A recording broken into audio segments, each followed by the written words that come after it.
Dana thinks she can steal my place, but she's wrong. With just a drop, her unborn child will vanish like a whisper in the night. The throne, the king, all will be mine. Let's see who truly deserves to be queen.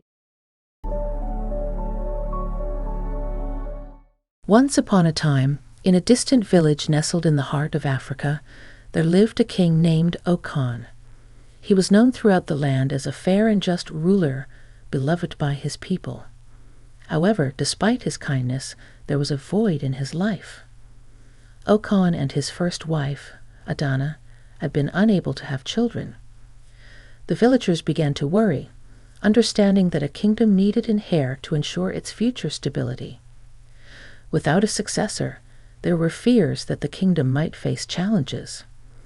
Okan felt a deep sadness about this, longing to have children to carry on his family's legacy and lead the kingdom after him. Adana, his first wife, understood his yearning and encouraged him to do what would bring him happiness. One day, the leaders of the kingdom gathered to discuss this pressing matter with the king. They emphasized the importance of having an heir and even suggested that if Okan couldn't have a child, they might need to consider finding a different ruler. This news troubled Okan greatly. Not knowing what else to do, he made the difficult decision to marry another woman who could bear him children. He found a lovely woman named Aisha from a noble family. However, there was a complication. Aisha and Adana did not get along. Fearing to hurt Adana, Okan kept his plan a secret.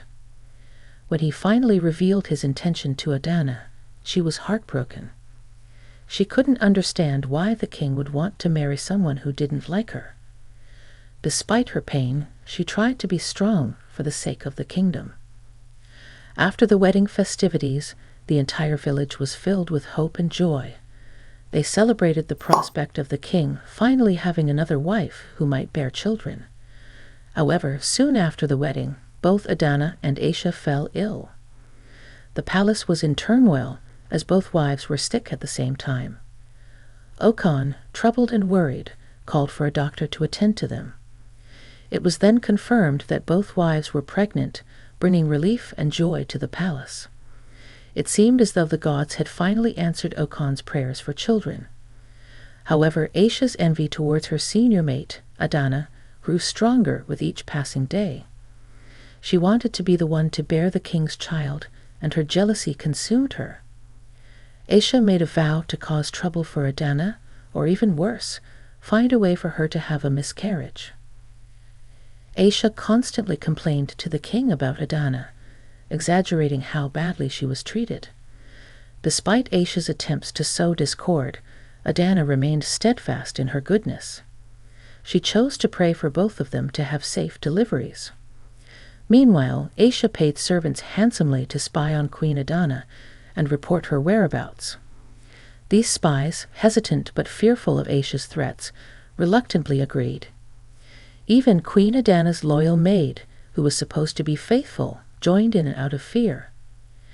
As time passed, Aisha became more determined to get rid of Adana and ensure she was the only one expecting a child. Unbeknownst to her, her actions were causing a rift between her and Adana. Tensions in the palace grew, and a confrontation was imminent. Aisha's jealousy and desperation led her to seek help from a herbalist. She wanted to add a substance to Adana's medicine to terminate her pregnancy. The herbalist, torn between fear and loyalty, initially agreed but later felt guilty. She confided in Adana about Aisha's sinister intentions. Shocked and saddened by this betrayal, Adana realized the gravity of the situation. With newfound determination, she knew she had to confront Aisha and put an end to her schemes. Adana listened intently as the herbalist recounted Aisha's treacherous plots. A mix of disbelief and anger welled up inside her, but she knew she had to act swiftly to protect herself and her unborn child.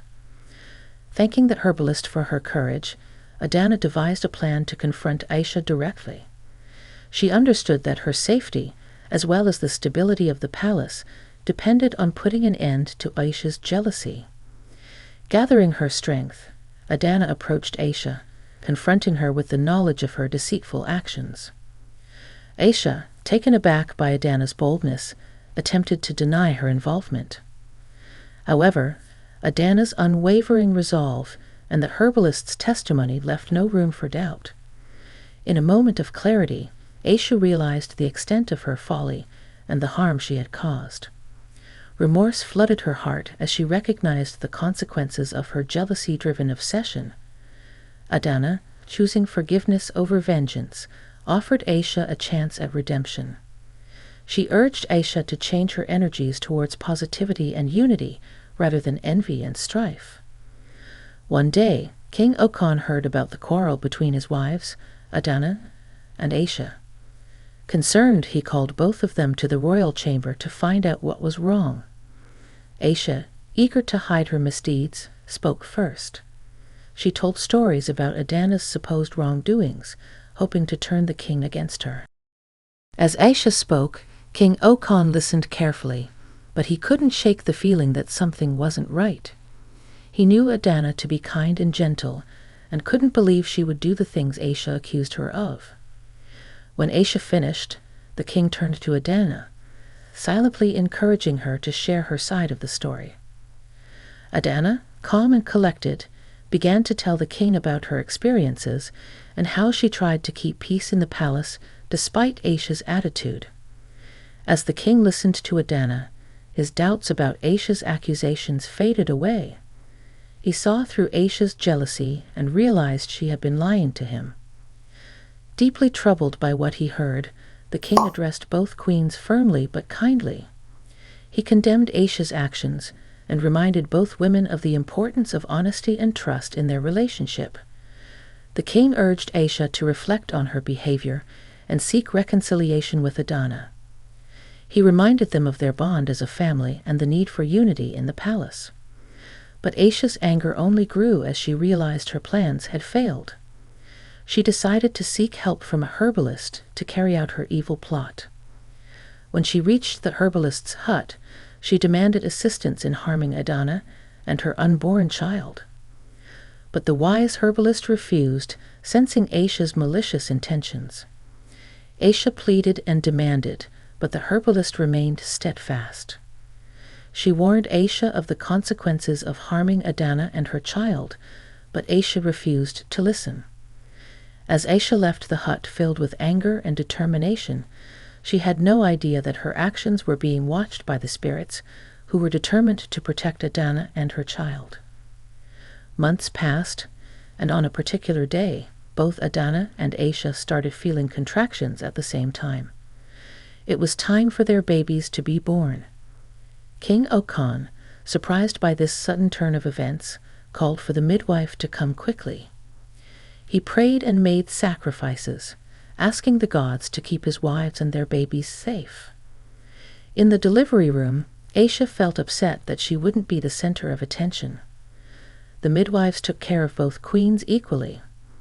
After some time, the cries of newborns filled the palace. First, it was announced that Queen Adana had given birth to a healthy baby boy. The palace erupted in joy and celebration. However, as the attention shifted to Aisha, a cry of despair filled the air. Aisha had given birth to a stillborn child. Shock and grief gripped the palace as they mourned the loss. Aisha, devastated by the loss of her child, realized the gravity of her actions. She understood that her jealousy and desire to harm Adana had led to this tragic outcome. Filled with remorse and guilt, Aisha begged for forgiveness from Adana, the king, and the entire kingdom. She confessed her sins and asked for a chance to make amends. Adana, her heart filled with compassion, forgave Aisha and embraced her in a gesture of unity and healing. King Okan, moved by Adana's grace and Aisha's remorse, decided to give Aisha a second chance. He emphasized the importance of learning from mistakes and growing from them. The kingdom, witnessing this display of forgiveness and unity, rejoiced and celebrated the arrival of the new prince. From that day forward, Adana and Aisha worked together as a team, raising the young prince as their own. Aisha, humbled by her experiences, became a devoted mother and a trusted advisor to the king. The palace was filled with peace, harmony, and the joyous laughter of a child. And so, in a village in the heart of Africa, a kingdom found its heir, not in one prince, but in the unity of two queens who put aside their differences for the greater good. The kingdom of Okon thrived under their joint care, a testament to the power of forgiveness, redemption, and the bonds of family. Thank you for watching. More interesting stories are on the way, so make sure to subscribe my channel and don't forget to press the bell icon. I would love to hear your thoughts in comments below.